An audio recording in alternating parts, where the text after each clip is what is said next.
ای همیشگی ترینش در حضور حضرت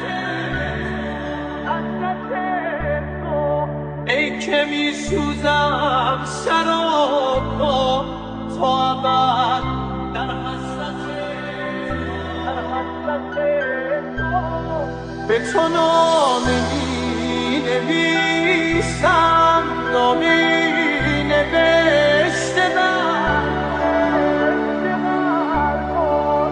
که به اسم چو رسیدم قلمم به گریه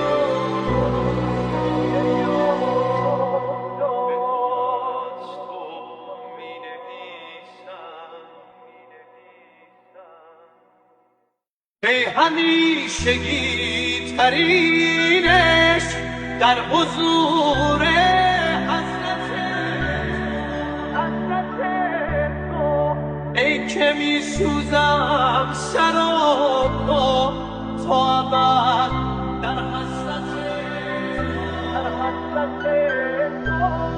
به تو نامه می نویسم، نامه